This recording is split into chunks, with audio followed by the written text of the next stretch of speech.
레위기 17장부터 마지막 27장까지는 한 가지 이야기입니다. 하나님의 백성이 어떻게 거룩한 삶을 살아야 하는가라고 하는 큰 이런 것을 다루고 있습니다. 이걸 성결법 또는 거룩법이라고 이야기를 하는데요. 그 중에 17장은 그 전체 하나님의 백성이 어떻게 거룩하게 살 수 있냐라고 하는 것에 서론 역할을 합니다. 서론적인 이야기를 하고 있는 게 17장입니다. 자, 17장 우리 1절, 2절에 보면 여호와께서 모세에게 말씀을 하고 2절에 아론과 그의 아들들과 이스라엘의 모든 자손에게 말하여 하나의 명령을 듣게 해라 라고 이야기를 하죠. 이스라엘 모든 사람들이 듣고 이걸 지키라고 이야기를 합니다.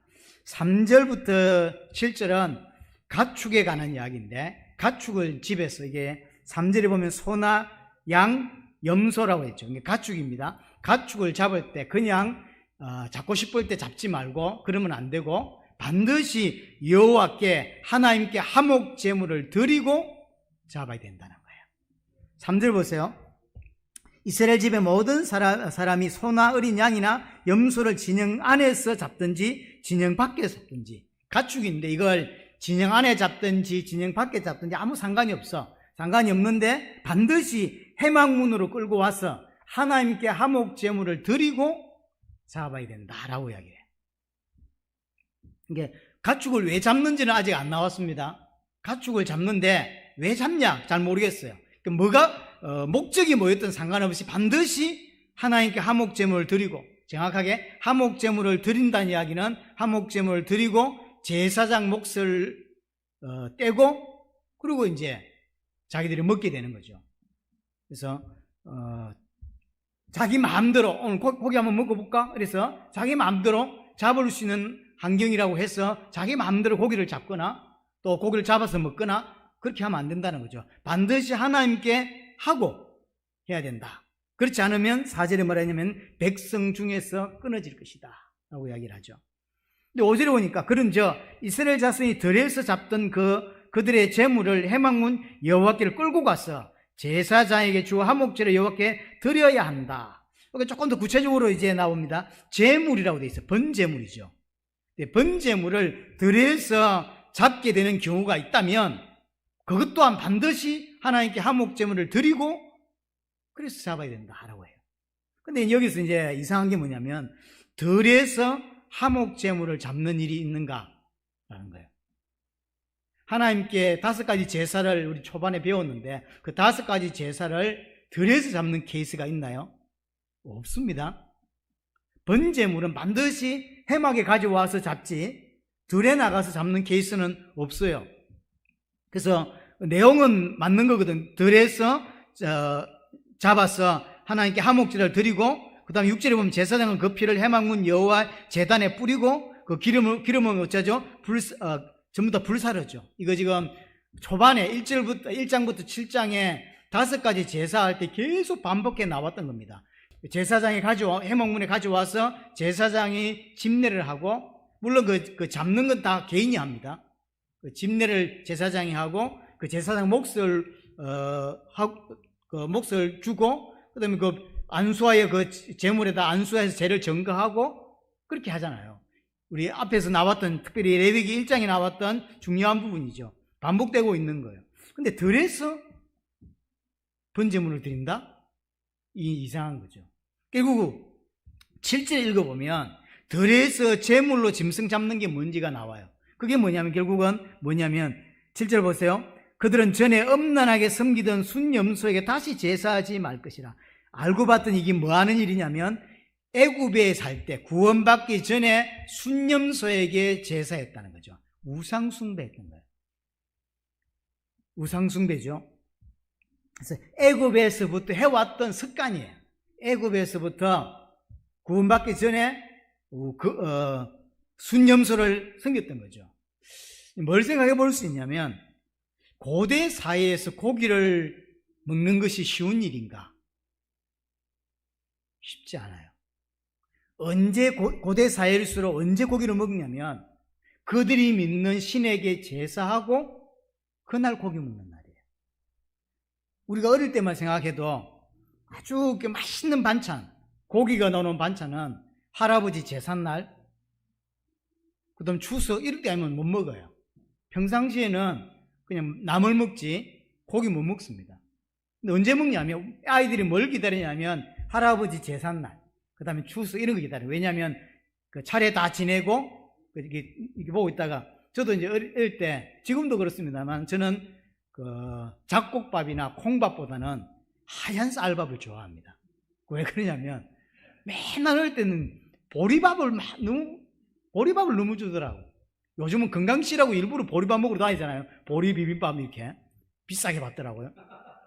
근데 아무리 비싸게 받아도 저는 이상하게 쌀밥이 좋아요. 왜 그러냐면 어릴 때부터 보리밥을 너무 많이 먹어서 그런가 봐. 그러니까 쌀밥, 집사람하고 결혼해서 나는 보리 섞지 말고 쌀밥 해주라 그랬어요. 지금까지 집사람은, 제 사람은 콩 넣고 잡곡 넣는 거 좋아하고 저는 쌀밥, 그냥 하얀 쌀밥. 어쩔 수 없이 가끔 이제 저 때문에 쌀밥을 이제 하긴 하는데요. 그런 거예요. 그 맛있는 건 쌀밥이나 고기나 이런 것들 언제 먹냐면 제삿날 먹는 거예요. 고대일수록 마찬가지. 지금 고대가 아니잖아요. 지금은 사실은 여러분 정부 지원금 2차 지원금 받았잖아요. 고기 사 먹으면 돼. 어려운 일 아니요. 하지만 고대에는 그렇지 않습니다. 우리 집에 부자야, 그렇다고 고기 막 잡아 먹나요? 그렇지 않습니다. 그렇죠? 언제 먹냐면 제사 드리고 그들이 믿는 신에게, 거짓 신에게 우상 숭배하고 그날 고기 먹는 날이에요. 그게 축제가 되는 거죠. 고린도전후서를 보면 그 고기를 얼마나 많이 잡았든지 시장에 내다 팔잖아요. 그래서 일부는 자기들이 먹고 남는 건 시장에 판다고. 그래서 오늘 3절부터 7절까지 이야기가 본질적으로는 우상 숭배를 하고 남은 고기인 거예요. 그래서 3절, 4절에도 소나 양이나 염소를 잡았는데 이게 왜 잡는지 몰랐는데 7절까지 읽어보니까 이게 우상 숭배 때 우상 숭배하기 위해서 잡았던 고기였던 거예요. 자, 그래서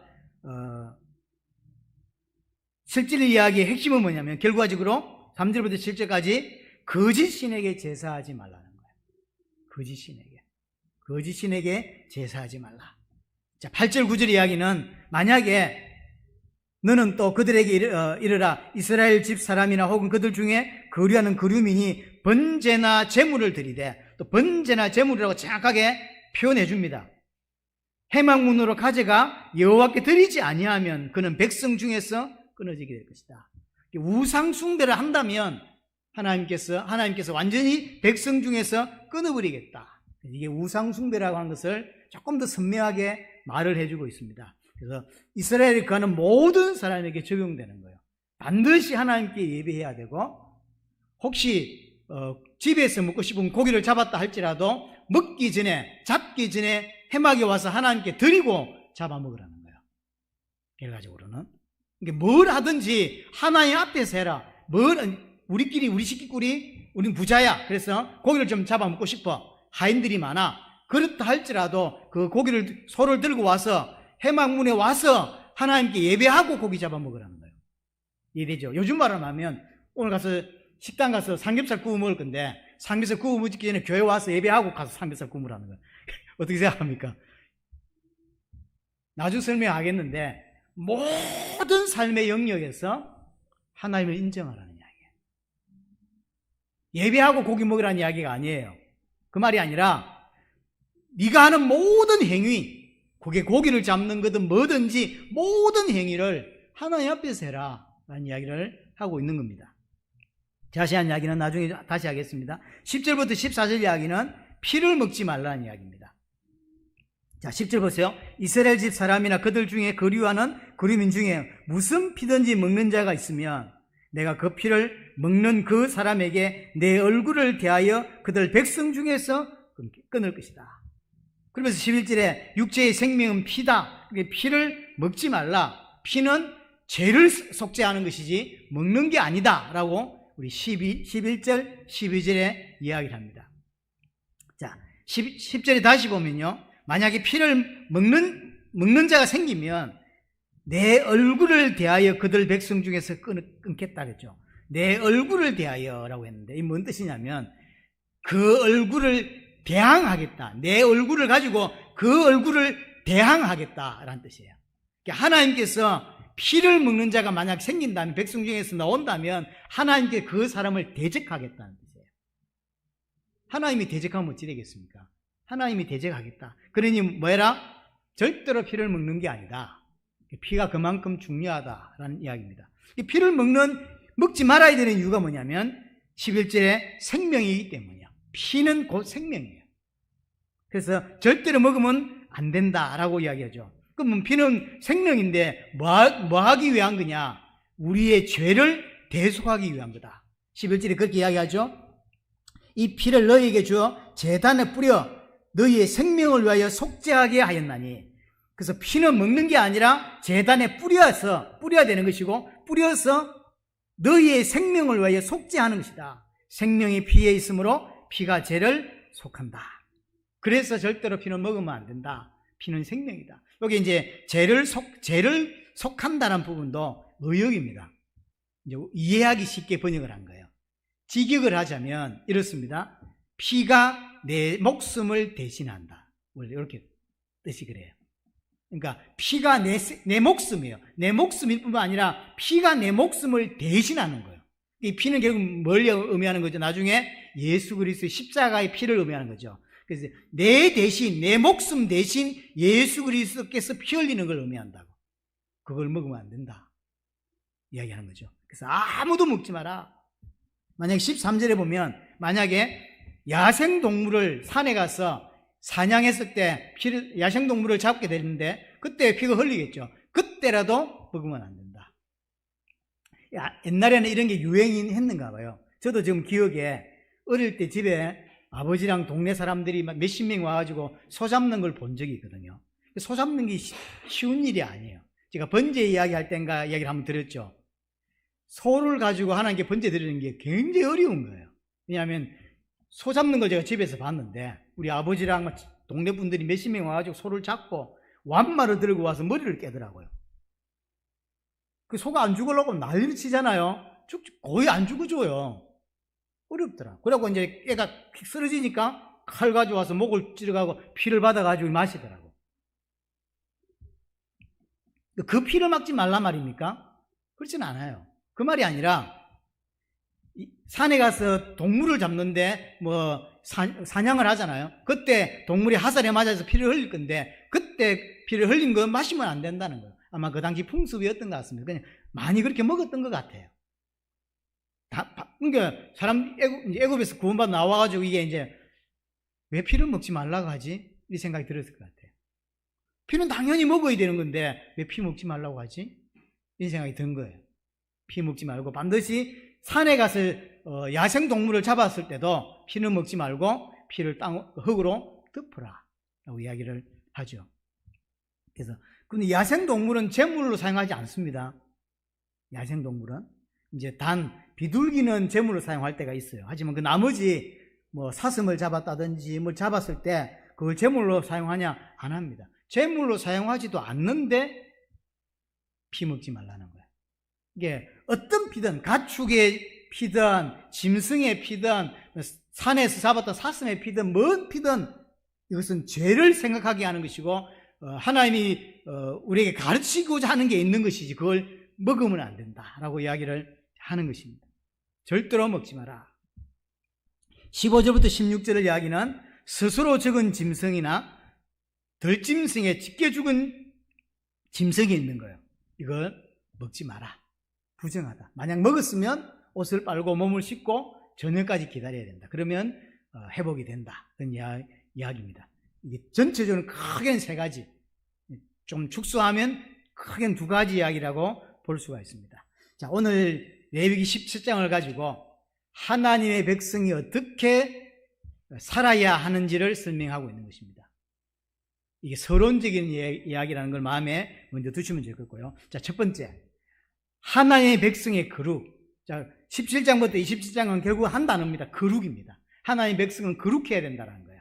왜냐? 하나님이 거룩하니까. 너희도 거룩해야 되는데 하나님의 백성의 거룩은 모든 영역에서 거룩한 삶을 살아야 된다는 거예요. 모든 영역에서. 그래서 모든 삶의 영역에서 하나님을 섬기고 하나님을 인정하는 삶을 살아야 된다라고 했어요. 그래서 오늘 내용이 고기를 잡을 때 그게 가축이든 들에서 잡든 아니면 재물을 때문에 예배하기 위해서 잡았던 것이든 아니면 야생동물을 잡는 것이든 아무 상관이 없다. 어떤 것이든 간에 모든 영역에서 하나님을 섬겨야 된다는 거예요. 모든 영역에서. 그래서 어떤 케이스로 고기를 잡게 되었던, 집에서 먹기 위해서 잡았던, 예배하기 위해서 잡았던, 들에 나가서 잡았던, 사냥을 하면서 잡았던, 모든 일상에서 했던 모든 것, 그 모든 영역에서 하나님을 섬기라는 거예요. 하나님을 인정해라 라고 하는 것이죠. 다른 말로 좀 쉽게 이야기하자면 교회에서만 하나님을 믿는 것이 아니라 내 모든 삶 전체, 내 일상의 모든 삶 전체가 다 하나님을 믿는 삶을 살아야 된다. 하나님을 섬겨야 된다라고 하는 것이죠. 그런데 이런 이야기를 왜 할까요? 현실에서는 그렇지 못한 케이스가 사실 너무 많기 때문이죠. 교회에서는 참 하나님 백성다운 모습들이 있는데 실제로 이제 교회 밖에 나가고 운전 시작하면서 완전 불신자가 되는 거예요. 그렇죠? 성령 충만 받고 나가서 차 운전 시작했는데 차 끼들면 막바로 욕 나오면서 그러는 거죠. 그게 옳으냐라고 묻는 거예요. 제가 이 메시지 준비하면서 너무 찔리더라고요. 교회에서 이렇게 막 성령 충만 메시지 해놓고 차 운전에 나가면서 누가 바퀴 들죠? 막바로 막 이렇게 막 나가죠. 이러면서. 이제 집사람이 말 안 해서 그렇지, 목사 맞아? 이제 이런 눈빛을 막 강하게 쏘아붙이죠. 그렇게 살면 안 된다는 거예요. 교회에서도 하나님 백성답게 살고 운전할 때도 하나님 백성답게 살아가는 거예요. 가정에서도 하나님 백성답게 살아가는 거죠. 근데 그게 쉽다? 어렵다? 어렵다는 거예요. 어렵기 때문에 이렇게 말하는 거예요.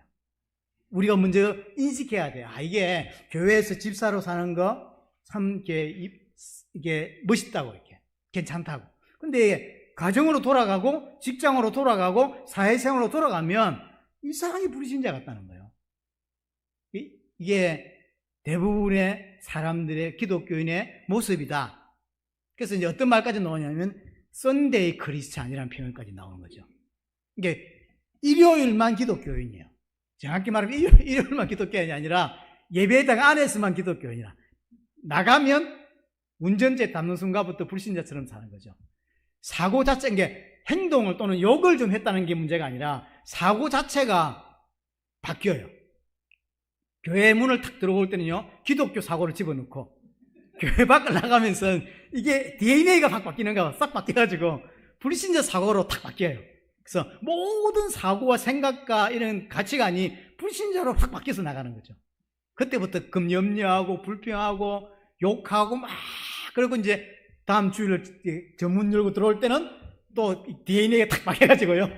하나님 삶에서는 하나님 은혜가 필요합니다. 막 이러다가 뭐 할렐루야 사다가 뭐든지 뭐 해도 다른 성도님 뭐 실수하면서 괜찮다고 자기가 헌신해서 닦고 뭐 청소하고 있었다가 전문 열고 나가면 딱 체인지. 그래서 하는 거죠. 그렇게 살면 안 된다는 거예요.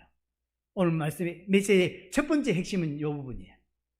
내 모든 삶의 영역에서 하나님 백성답게 살아라. 그게 거룩이라는 거예요. 그래서 교회에서뿐만 아니라 교회 밖에서도, 가정에서도, 모든 사회생활에서도 내 모든 영역에서 하나님 백성다운 거룩한 삶을 살아내야 된다라고 하는 이야기죠. 우리가 여기에 많이 타협합니다. 교회 안에서는 당연히 하나님 백성답게 살려고 노력하지만 교회 밖에 나가면 여전히 내가 주인이고 내가 하나님 자리에 서는 케이스가 다반사입니다. 그걸 바꾸라는 거예요. 그래서 제일 어떤 사람은 제일 문제는 사실은 교회 안에서 모습조차도 불신자 같은 사람이 있긴 합니다. 가끔 보면. 자, 왜 불신자보다 못한 기독교인이 많을까? 그래서 손가락질을 하고 그러잖아요. 저게 교회 다니는 사람이야? 손가락질도 하는데 왜 이럴까? 왜 불신자보다 못한 이상한 기독교인이 많을까? 불신자보다 더 거짓말 잘하고요. 불신자보다 더 사기 잘 치는 이상한 기독교인이 이 땅에 참 많습니다. 분명히 있어요. 없는 게 아니에요. 그렇죠? 그래서 세상 사람들이 비난의 대상이 되고 교회 다니는 것들이 저런다고 욕을 하기도 하죠. 근데 그 욕하는 게 당신이 잘못 알고 있다라고 말하기가 민망한, 사실 그런 사람들이 많아요. 있어요. 그렇죠? 그래서 어떤 그 논리잖아요. 저 사람은 죽으면 입만 천국 갈 거라고. 근데 입만 천국 못 가요, 그 사람. 그렇죠. 그 비꼬아서 이제 비꼬는 거죠. 크게 두 가지를 봐야 되는데요. 하나는 뭐냐면, 이런 대부분의 사람들, 불신자같이 사는 이런 대부분의 사람들은 성경에서 말하는 믿음을 가지고 있지 않은 사람들이에요. 그러니까 교회 안에서도 사상이 안 바뀌고 교회 밖에서는 당연히 불신자죠. 하지만 교회 밖에 있는 사람들이 볼 때 이 사람이 교회라고는 울타리 안에 들어왔기 때문에 기독교인이라고 보인다고요. 하지만 그 사람은 하나님이 선택하지 않은 성경이 가르치는 믿음을 가지고 있지 않은 사람이라고. 그러니까 교회 안에서도 사실은 그렇지 않고 교회 밖에서는 당연히 불신자다운 생각을 할 수밖에 없죠. 그러니까 사기치고 어떤 면에서 사기 잘 치기 위해서 기도하는 수준이 돼버린 거예요. 그런 게 구약에 많았거든요. 왜냐하면 구약 성경에 여러분 이사야라든지 예레미야를 자세히 한번 읽어보시면 어떤 내용이 나오냐면, 사기를 치고 사람을 죽이고 권력을 가지고 있기 때문에 사람을 죽이고 하고 안식일 날 교회 와서 뭐 하냐면 하나님께 속죄 제물을 드리는 거예요. 성경에 보니까 모든 죄를 속죄 제물을 드리면 해결해 준다고 하니까 그래? 이러거든요. 밖에 나 사기치고 오만 죄를 다 짓거든요. 남들보다 더 빨리 안식일 날 교회 와서 뭐 하죠? 속죄 제물 드리는 거예요. 그러면 다 죄 해결돼. 그래서 권력을 가지고 있는 사람들이 주로 그랬거든요. 엄청난 권력가 있어요. 사람들을 죽이는 역할을 한다고. 근데 이 사람들이 안식일 날 누구보다 먼저 교회 와서 속죄 제물을 드려요. 왜 그럴까요? 죄 없어진다고 하니까. 그게 밖에서 볼 때는, 불신자가 볼 때는 어떻게 교회 다니는 사람이 그럴 수 있으라고 하지만 근본적으로 구원받지 못한 자예요. 그래서 그렇고요. 또 한 분류는 뭐냐면, 제가 볼 때는 앞에 제가 첫 번째 설명한 이 분류가 제일 많고요. 또 한 분류는 뭐냐면, 하나님의 택한 백성이 분명한데 아직까지 성숙하지 못했기 때문인 거예요. 분명히 구원을 받은 것 같아. 하나님 택한 자예요. 하지만 아직까지 믿음이 깊이 들어가지 못했어. 그래서 어떤 상태에 있냐면 자기가 믿는데 뭘 믿는지 몰라요. 뭘 믿는지 모른다니까요. 또 뭘 믿어야 되는지 모르는 거예요. 물론 이 사람 하나님의 은혜로, 하나님의 어루만져 주심으로, 하나님의 역사하심으로 말미암아 성장하고 변화될 사람인 건 맞습니다. 하지만 아직 그 상태에 있다고. 그러니까 교회 안에 진짜 믿는 분류도 있고요, 아예 안 믿는 분류도 있고요, 아예 믿는 것을 이용해서 더 나쁜 짓을 하기 위해서 교회로 오는 사람이 있는 거예요. 구약에도 있었어요. 지금도 있어요. 세 번째는 믿지만 아직 영 미성숙한 그런 성도가 교회 안에 있는 거죠. 자, 이런 사람들이 교회 안에서 산다고. 크게 이 세 종류의 사람들이. 그래서 일반 사람들이 볼 때 복음 없는 다 종교를 믿는 사람보다 기독교인이 훨씬 못하는 케이스가 많아요.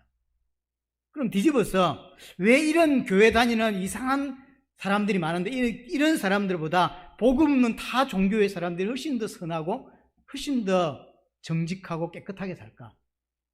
거룩하게 살까? 이유가 뭘까요?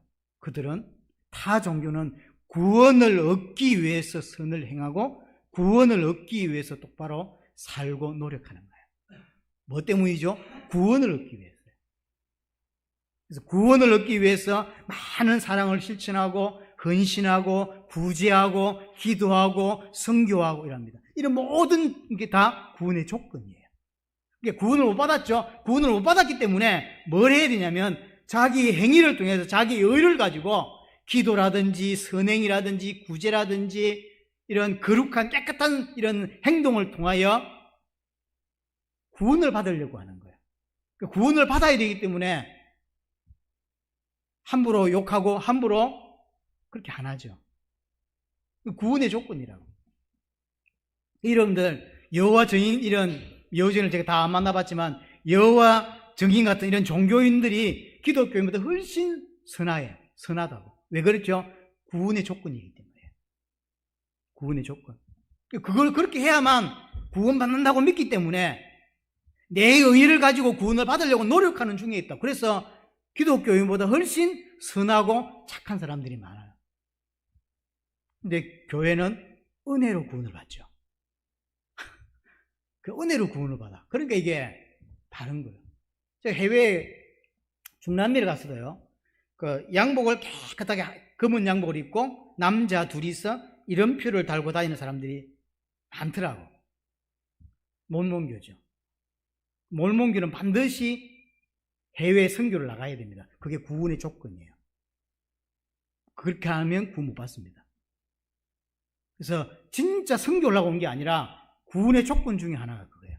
이슬람도 마호메 신가 그 친구가 태어난 그곳으로 가야 구원받죠. 그래서 죽기 전에 한 번은 가야 돼요.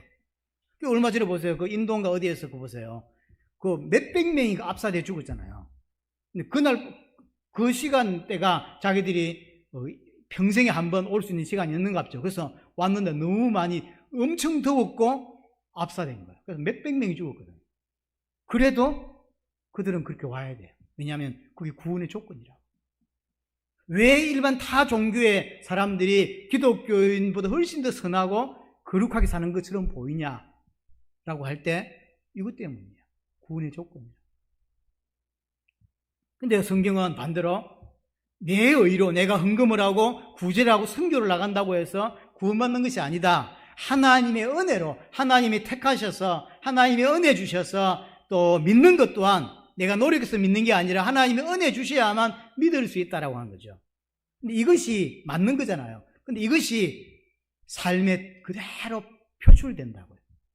은혜로 구원을 받고 구원받은 자가 구원을 완성해가는 것 또한 하나님의 은혜라. 내가 구원을 받아서 하나님 은혜로 구원을 주셨으니 나머지는 네가 알아서 해라. 열심히 해야 되는데 할 것 같은데 그렇지 않고 구원도 은혜로 받고 그 구원의 완성도 하나님의 은혜로 된다고. 그러니까 삶에 그게 묻어나요.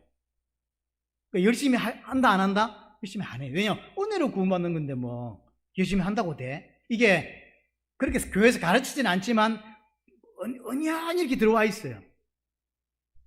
그래서 은혜로 구원받았기 때문에 열심히 안 하고 반대로 방종으로 흘러갈 가능성이 큽니다.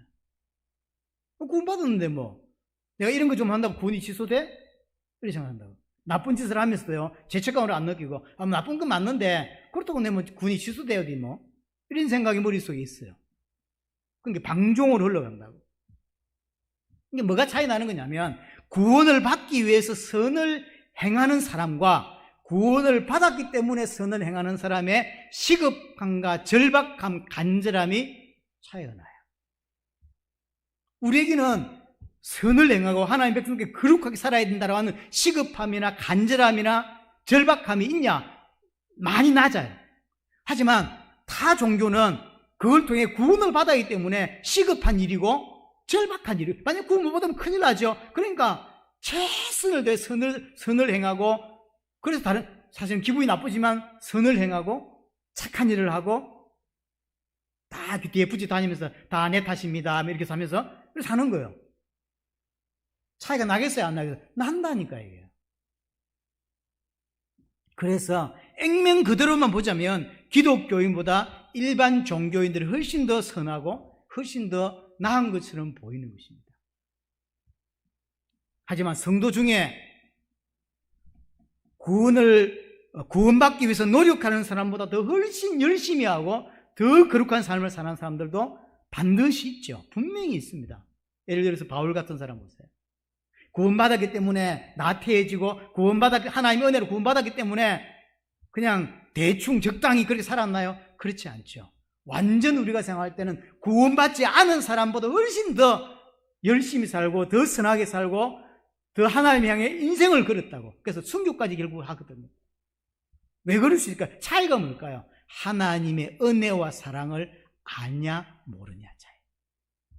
일반 성도들은 하나님이 베풀어 주신 은혜와 사랑을 깊이 있게 알지 못해요. 하지만 바울 같은 이런 성경에 나오는 몇 인물들은 하나님의 사랑을 깊이, 그 은혜를 깊이 안다고. 아니까 구원받기 위해서 간절하게 절실하게 선을 행하는 사람보다 훨씬 더 열심히 하는 거예요. 어느 게 맞냐 말이에요. 사실은 바울 같은 사람이 맞잖아요.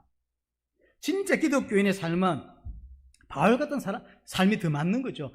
하나님 구원을 받았기 때문에 더 열심히 하고 마치 구원 안 받은 것처럼 구원받기 위해서 열심히 하는 것보다 더 훨씬 열심히 하고 그게 맞는 거죠.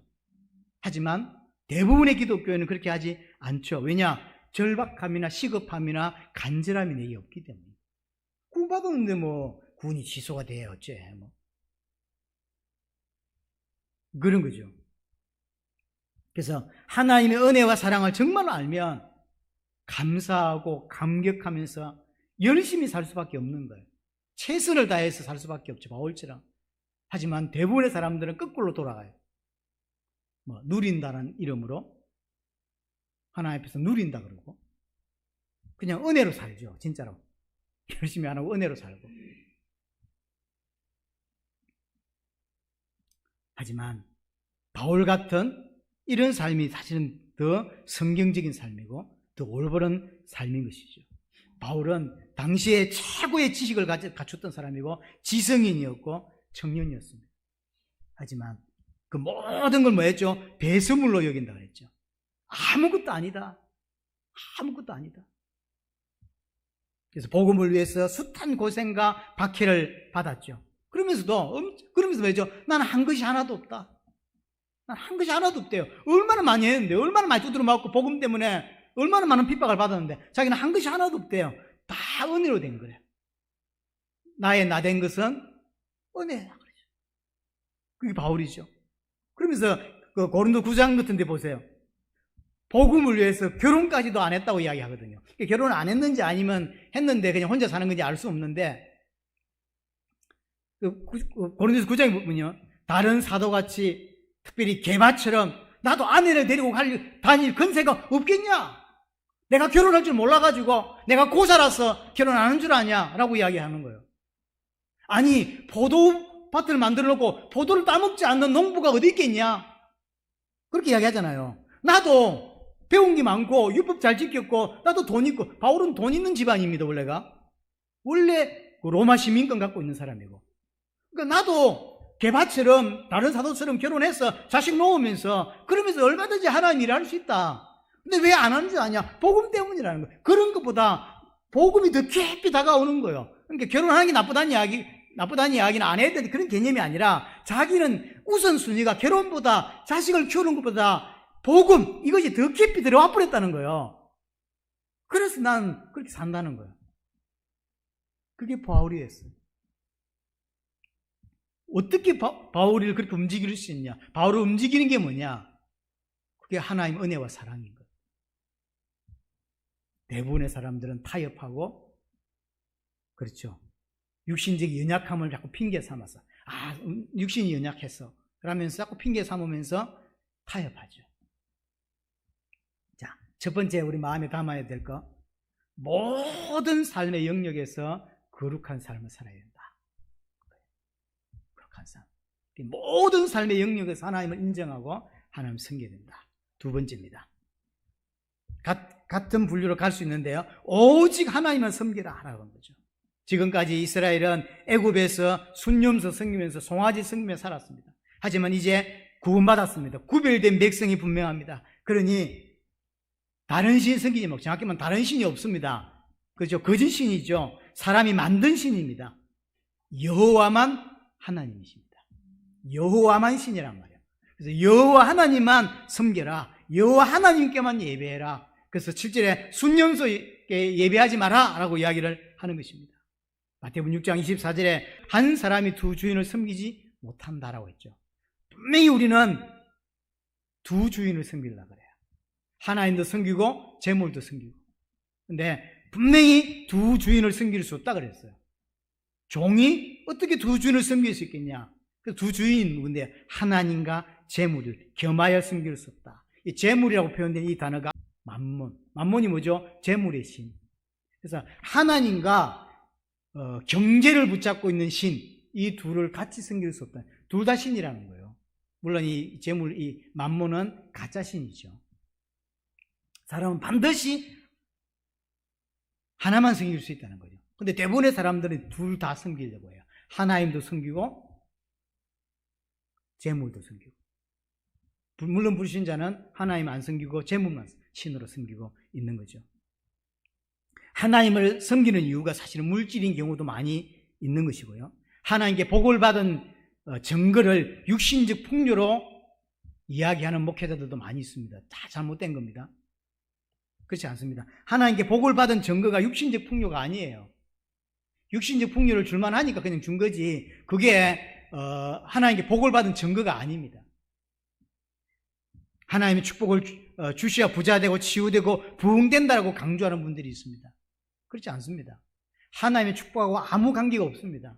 하나님이 축복하시기 때문에 병들기도 해요. 하나님 축복하시기 때문에 가난하기도 하는 것입니다. 그 사람이 맞게 하나님이 인도하시는 방식이지, 육신적으로 복을 받은 게 하나님의 축복이 아니라니까요. 도리어 그게 저주인 케이스가 훨씬 많습니다. 그런 게 우리는 기준이 아니라니까요. 하나님 자체가 우리의 기준이지 어떤 육신적으로 보이는 거, 그 기준이 아닙니다. 둘 다 섬긴다는 것은 하나님을 섬기는 게 아니라는 거죠. 우상 숭배하고 있다라고 하는 이야기입니다. 오늘 우리 17장은 정결법을 다루고 있는 건데, 하나님만 섬기라는 거죠. 이게 모든 삶의 영역에서 계속 반복되는 거죠. 모든 삶의 영역에서 하나님만 섬겨라, 이 말입니다. 하나님의 백성과 불신자는 삶의 목적이 다릅니다. 가치관이 다르다는 이야기예요. 불신자가 열심히 하는 목적이 뭐냐면 자신을 위한 거죠. 내 성공을 위한 겁니다. 내가 잘 살기 위한 겁니다. 하지만 성도가 열심히 하는 목적은 하나님이 그 일을 내게 주셨다고 믿기 때문에 열심히 하는 거예요. 미국의 청교도들이 들어갔을 때 그 짧은 시간에 어떻게 청교도들이 그렇게 큰 육신적인 축복을 또 이렇게 받아 누릴 수 있었냐라고 이야기할 때 100% 이야기하는 게 하나예요. 그게 뭐냐면 그게 소명이에요. 이 일은 내게 줬다라고 믿는 거예요. 운전 누구나 할 수 있어. 하지만 하나님이 내게 준 소명이라는 거예요. 다른 사람 못해. 내가 해야 돼. 그러니까 운전을 최선을 다해야 하는 거예요. 농사를 짓는 농사 다 짓을 수 있지.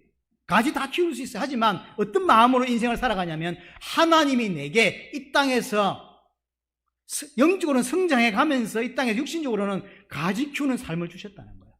그건 다른 사람한테 못해. 가지 다른 사람 분명히 키울 수 있습니다. 하지만 어떻게 믿냐면 하나님이 내게 특별히 준 은혜라고 믿는 거예요. 그러니까 농사를 지으면서 기도하면서 최선을 다하는 거예요.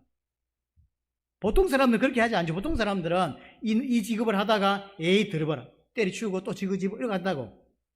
근데 기독교인은 실제로 그런 직업을 갖다 할지라도 A라는 직업을 가졌다가 1년 후에 B라는 직업을 가질 수 있고 또 1년 후에 C라는 직업을 가질 수 있어요. 그게 나쁜 게 아니에요. 그렇게 맞춰갔을 때 그게 나쁜 게 아닙니다. 그렇게 하시면 돼요. 문제는 그 직업을 가지고 있는 동안에는 하나님 내게 주셨다라고 믿는 거예요. 그러니까 최선을 다하고 하나님께 기도하고 그런 거지.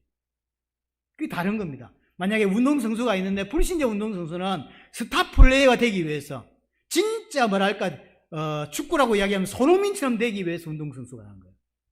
하지만 성도는 그렇지가 않아. 운동선수는 하나님이 이 운동선수로 나를 부르셨다고 믿기 때문에 열심히 하는 거라고. 하나님이 그렇게 부르셨으니 다른 사람은 더 일찍 일어나고, 하나님이 그렇게 인도하셨기 때문에 다른 사람은 더 열심히 일하는 거라고. 그게 달라. 그래서 하나님께 순종하는 거예요. 이게 완전히 다른 거죠. 성도는 내 일이 하나님이 허락하신 일이라고 믿기 때문에 최선을 다하는 것입니다. 구원받은 성도는 어떤 사람이냐? 하나님께서 허락하신 것에 순종하며 사는 자입니다. 그렇죠? 그래서 내 모든 삶의 영역에서 하나님을 인정하고 하나님을 섬기고 하는 것입니다. 나머지는 시간 지나면 다 없어집니다. 기억하셔야 돼요. 우리가 인생을 살아가면서 정말로 죽을 것 같이 아꼈던 이런 것들이 시간 지나보세요. 다 없어져요. 뭐만 남지 아십니까? 하나님께 순종한 것만 남아요. 그래서 필요하면 하고, 상황이 안 되면 안 해도 아무 상관이 없는 거예요. 대부분의 일들은. 그렇죠? 어제 결혼식 다녀왔는데 상황이 사진 찍을 만하면 찍고, 근데 가난하거나 또 굳이 필요 없으면 안 찍어도 돼요. 그게 아무 중요한 게 아니에요. 그렇죠? 지사람들 몇 명 이야기했는데, 우리도 결혼할 때 그런 거 했거든요. 그 웨딩 촬영 같은 거 했습니다. 안 했을 것 같이 생겼죠. 했어요. 했는데, 이제 결혼하고 집들이하고 할 때 교회 청년들 와서 그때 보고 지금까지 한 번도 본 적이 없어요. 그러니까 저는 사실 개인적으로 제일 아까운 게 그 웨딩 촬영 같은 것 같아요. 거기도 집사람과 같이 찍으니까 크뜨만 사진이 있으면, 요따만 사진 하나 우리 집에 있거든요. 그 지금 내가 버렸는지 어쩐지 모르겠는데, 볼 때마다 부담스러워. 그때가 사진 잘 나왔냐 그렇지도 않아요. 지금이 훨씬 잘생겼다니까, 나는. 그때가 잘생기질 않았어요. 지금이 훨씬 난 잘생긴 것 같아요. 지금 만족해 난. 말이 이상해 가고 있는데 지금. 그런 건요, 상황이 되면 하고 안 되면 안 해도 돼요. 아무 상관이 없어요. 근데 잡혀있다는 말이 무슨 말이냐면 안 하면 죽을 것 같은 거예요. 내 친구 A는 그거 했는데 내 친구 B는 롯데호텔에서 그거 했다고. 그래서 안 하면 죽을 것 같은 거예요. 그 사람이 잡힌 거예요. 자유하다는 이야기 뭐냐면 해도 되고 안 해도 돼. 시간 지나보세요. 아무 소용없다니까. 처치 골라야 된다니까. 사실은요. 여러분들이 그런 것들이 많습니다. 진짜 울고불고 준비했던 것들이 30년 지나보세요. 아무짝에 쓸모없던 것들을 알게 되죠. 그렇게 많습니다. 뭐만 남는지 아십니까? 하나님께 순종한 것만 남아요. 세 번째, 피를 먹지 말라고 하죠. 피를 먹지 말라. 왜 피를 먹지 말라고 했을까요? 마시지 말라고 해야 되지. 마시지 말라 한다. 음료를 마신다, 물을 마신다, 포도주를 마신다는 단어가 따로 있습니다. 히브리어에는. 마신다는 단어는 따로 있는데 여기다가 피를 마시지 말라고 안 하고 피를 먹지 말라고 했어요. 나중에 요한복음 6장에 보면 예수님께서 내 살을 먹고 내 피를 마시는 자마다 이런 표현을 쓰죠. 그때는 마신다고 이야기하잖아요. 신약에서는 마신다고 이야기했는데 오늘 본문에서는 피를 마신다고 표현하지 않고 먹지 말라고 했는 거죠. 먹지 말아야 되는 이유가 피가 생명이기 때문이고 그 피는 내 죄를 속죄하기 위해서 제단에 뿌려야 되는 것이기 때문에 그렇다라고 아까 이야기를 했습니다. 그러니까 피는 먹는 게 아니라 제단에 뿌려서 내 죄를 속죄하는 것이기 때문에 그렇다는 거예요. 그래서 피를 먹는다는 게 뭐냐면 먹어 없애버린다는 뜻입니다. 피를 먹지 말라고 할 때 이 피를 먹는다는 의미는 먹어 없애버린다. 쉽게 말하면 하나님께서 나를 구원하시기 위해서 내 죄를 속죄하기 위해서 주시는 게 피인데 그 피를 먹는다는 이야기는 무슨 말이죠? 피를 거부한다는 뜻이에요. 필요 없다라는 이야기예요. 하나님이 나를 구원한 유일한 길, 거기 예수 그리스도의 보혈이라고.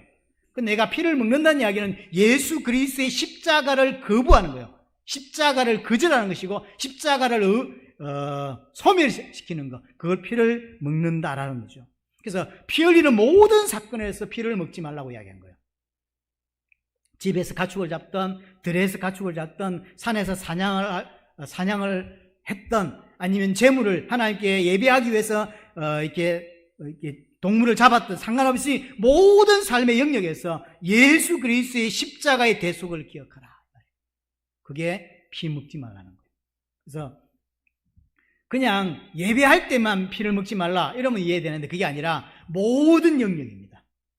모든 영역에서 피를 먹지 말라 하는 이야기는 모든 내 삶의 모든 영역에서 예수 그리스도의 대속의 십자가를 기억하고 붙잡아라. 그 말이에요. 그래서 재물과 예배와 전혀 관계없는 사건에서도 피만 보이면 예수 그리스도의 십자가를 기억하라는 거예요. 내 모든 삶의 영역에서. 그래서 오직 예수 그리스도의 보혈로만 내 죄를 속할 수 있다는 사실을 영원히 기억하라고 하는 것입니다. 그래서 피를 먹는다, 다시 한번 정리하자면 예수 그리스도의 십자가를 거부한다라는 뜻입니다. 믿지 않는다. 그런 거죠. 예수님께서는 나를 위해 십자가에 죽으심으로 난 그 사실을 믿음으로 구원받는다라고 할 때 그게 말이 돼? 라고 하는 거예요. 예수님이 십자가 죽었는데 왜 내 죄가 해결돼? 아담이 죄 지었는데 왜 그게 내 죄야? 그렇게 하는 거죠. 그게 피를 먹는 거예요. 피를 먹지 말라는 이야기는 피를 마신다는 개념은 따로 있습니다. 따로 있는데 먹지 말라고 한 건 그 의미가 아니라 예수 그리스도의 십자가의 죽으심을 거부하지 말라는 뜻이에요. 오직 모든 피 흘리는 사건 속에서 모든 삶의 영역 속에서 예수 그리스도 십자가를 기억해라 라고 하는 이야기입니다. 예수 그리스도 십자가를 거부하지 말라. 근데 이 거부하지 말라고 하는 게 계속 거부하지 말라는 뜻이에요. 이 말은 우리는 계속 예수를 믿어야 된다는 뜻이에요. 우리가 예수를 믿었죠? 그럼 끝이 아니란 이야기예요. 오늘 예수를 믿었습니다.